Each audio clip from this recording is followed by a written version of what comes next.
धारा 6 दंड न्यायालयों के वर्ग।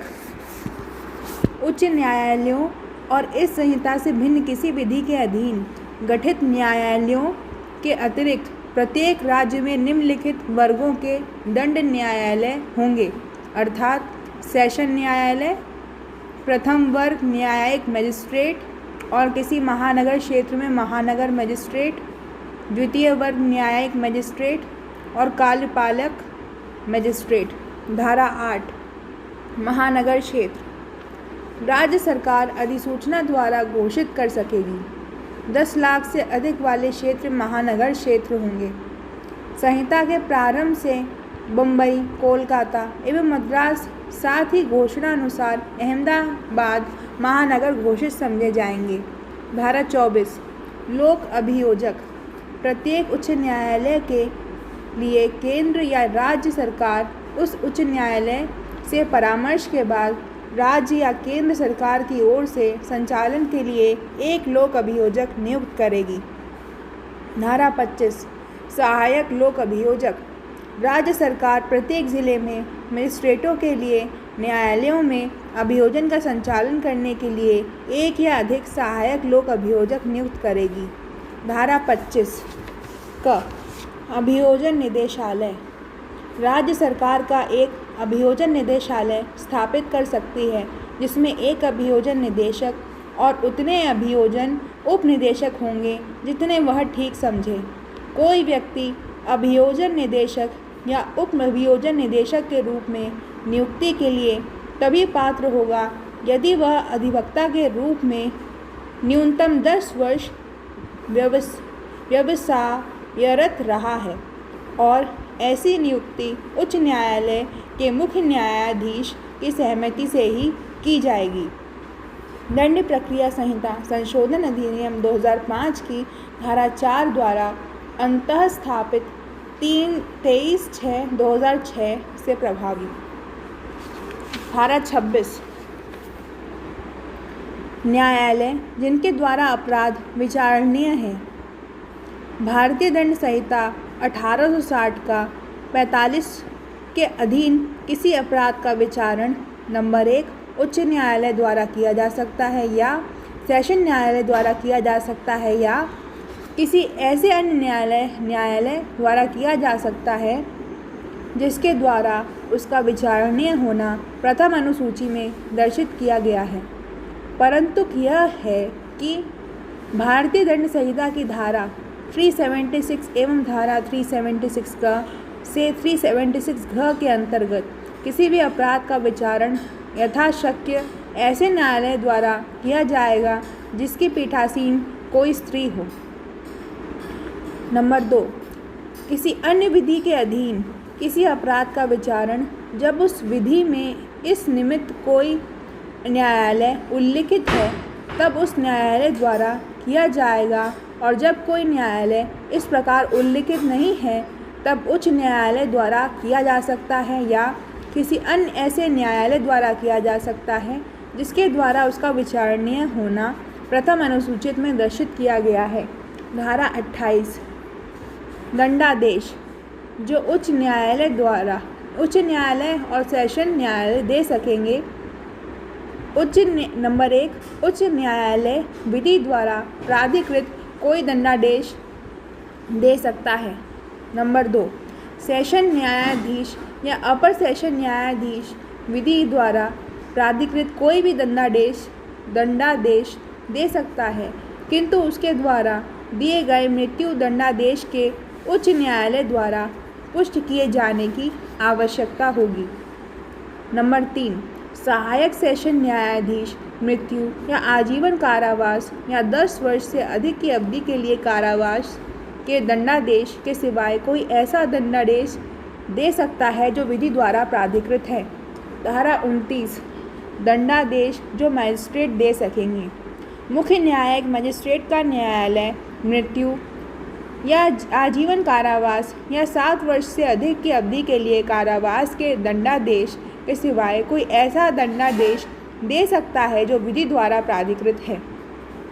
नंबर 2 प्रथम वर्ग मजिस्ट्रेट का न्यायालय 3 वर्ष से अनधिक अवधि के लिए कारावास का या 10,000 रुपये से अनधिक जुर्माने का या दोनों का दंडादेश दे सकता है। द्वितीय वर्ग नंबर 3, द्वितीय वर्ग मजिस्ट्रेट का न्यायालय 1 वर्ष से अनधिक अवधि के लिए कारावास का या 5,000 रुपये से अनधिक जुर्माने का या दोनों का दंडादेश दे सकता है। नंबर 4, मुख्य महानगर मजिस्ट्रेट के न्यायालय को मुख्य न्यायिक मजिस्ट्रेट के न्यायालय की शक्तियाँ और महानगर मजिस्ट्रेट के न्यायालय को प्रथम वर्ग मजिस्ट्रेट की शक्तियाँ होंगी। धारा 29 क, दंड जिसे कार्यपालक मजिस्ट्रेट पारित कर सकेगा। कार्यपालक मजिस्ट्रेट ऐसी अवधि के कारावास का जो 3 वर्ष से अधिक न हो या जुर्माने का जो 5,000 रुपये से अनधिक न हो, दंड या दोनों पारित कर सकेगा। पंजाब अधिनियम संख्या 22 वर्ष 1983, 27/6/1993 से प्रभावी। वरिष्ठ पुलिस अधिकारियों की शक्तियाँ। धारा 36, वरिष्ठ पुलिस अधिकारियों की शक्तियाँ। पुलिस थाने के भार साधक अधिकारी से पंक्ति में वरिष्ठ पुलिस अधिकारी जिस स्थानीय क्षेत्र में नियुक्त है उसमें सर्वत्र उन शक्तियों का प्रयोग कर सकते हैं जिनका प्रयोग अपने थाने की सीमाओं के अंदर ऐसे अधिकारी द्वारा किया जा सकता है। मजिस्ट्रेट और पुलिस को सहायता। धारा 37, जनता कब मजिस्ट्रेट और पुलिस की सहायता करेगी? प्रत्येक व्यक्ति ऐसे मजिस्ट्रेट या पुलिस अधिकारी की सहायता करने के लिए आबद्ध है जो निम्नलिखित कार्यों में उनकी सहायता उचित रूप से मांगता है। नंबर 1, किसी अन्य ऐसे व्यक्ति को जिसे ऐसा मजिस्ट्रेट या पुलिस अधिकारी गिरफ्तार करने के लिए प्राधिकृत है पकड़ना या उसका निकल भागने से रोकना, अथवा नंबर 2, परिशांति भंग का निवारण या दमन, अथवा नंबर 3, किसी रेल, नहर, तार या लोक संपत्ति को क्षति पहुंचाने के प्रयत्न का निवारण। धारा 39, कुछ अपराधों की इत्तला का जनता द्वारा किया जाना। निकटतम मजिस्ट्रेट अथवा पुलिस को निम्न अपराधों की इत्तला देगा। धारा 121 से 126 एवं धारा 130। नंबर 2, धारा 143, 144, 145, 147, 148। नंबर 3, धारा 161 से 165 क। नंबर 4, धारा 272 से 278। नंबर 5, धारा 302 से 304। नंबर 6, धारा 364 क। नंबर 7, धारा 382। नंबर 8, धारा 392 से 399। नंबर 9, धारा 409। धारा नंबर 10, धारा 431 से 439। नंबर 11, धारा 431 से 439। नंबर 12, धारा 456 से 460। नंबर 13, धारा 489 से 489 ज। व्यक्तियों की गिरफ्तारी। धारा 41, पुलिस वारंट के बिना कब गिरफ्तार कर सकेगी? कोई पुलिस अधिकारी मजिस्ट्रेट के आदेश के बिना और वारंट के बिना किसी ऐसे व्यक्ति को गिरफ्तार कर सकेगा। नंबर 1, जो पुलिस अधिकारी की उपस्थिति में संज्ञेय अपराध कारित करता है।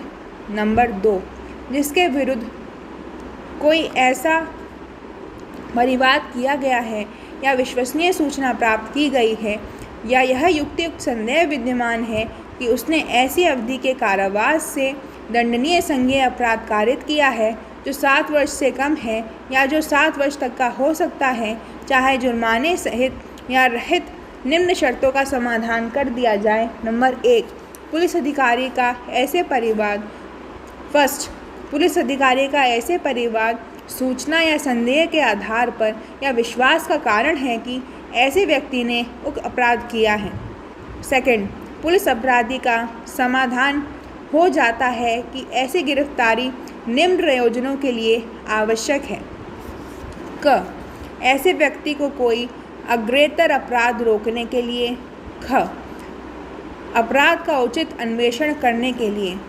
ग, ऐसे व्यक्ति को अपराध का साक्ष्य मिटाने या ऐसे साक्ष्य में किसी प्रकार की छेड़छाड़ करने से निवारण करने के लिए।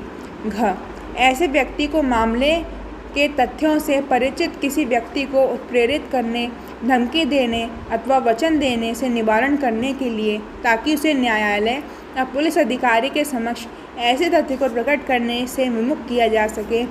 ड क्योंकि जब ऐसा व्यक्ति गिरफ्तार नहीं किया जा सके, उसकी न्यायालय में उपस्थिति जब कभी अपेक्षित हो सुनिश्चित नहीं की जा सकती और पुलिस अधिकारी ऐसी गिरफ्तारी करने के दौरान लिखित में अपने कारणों को लेखबद्ध करेगा।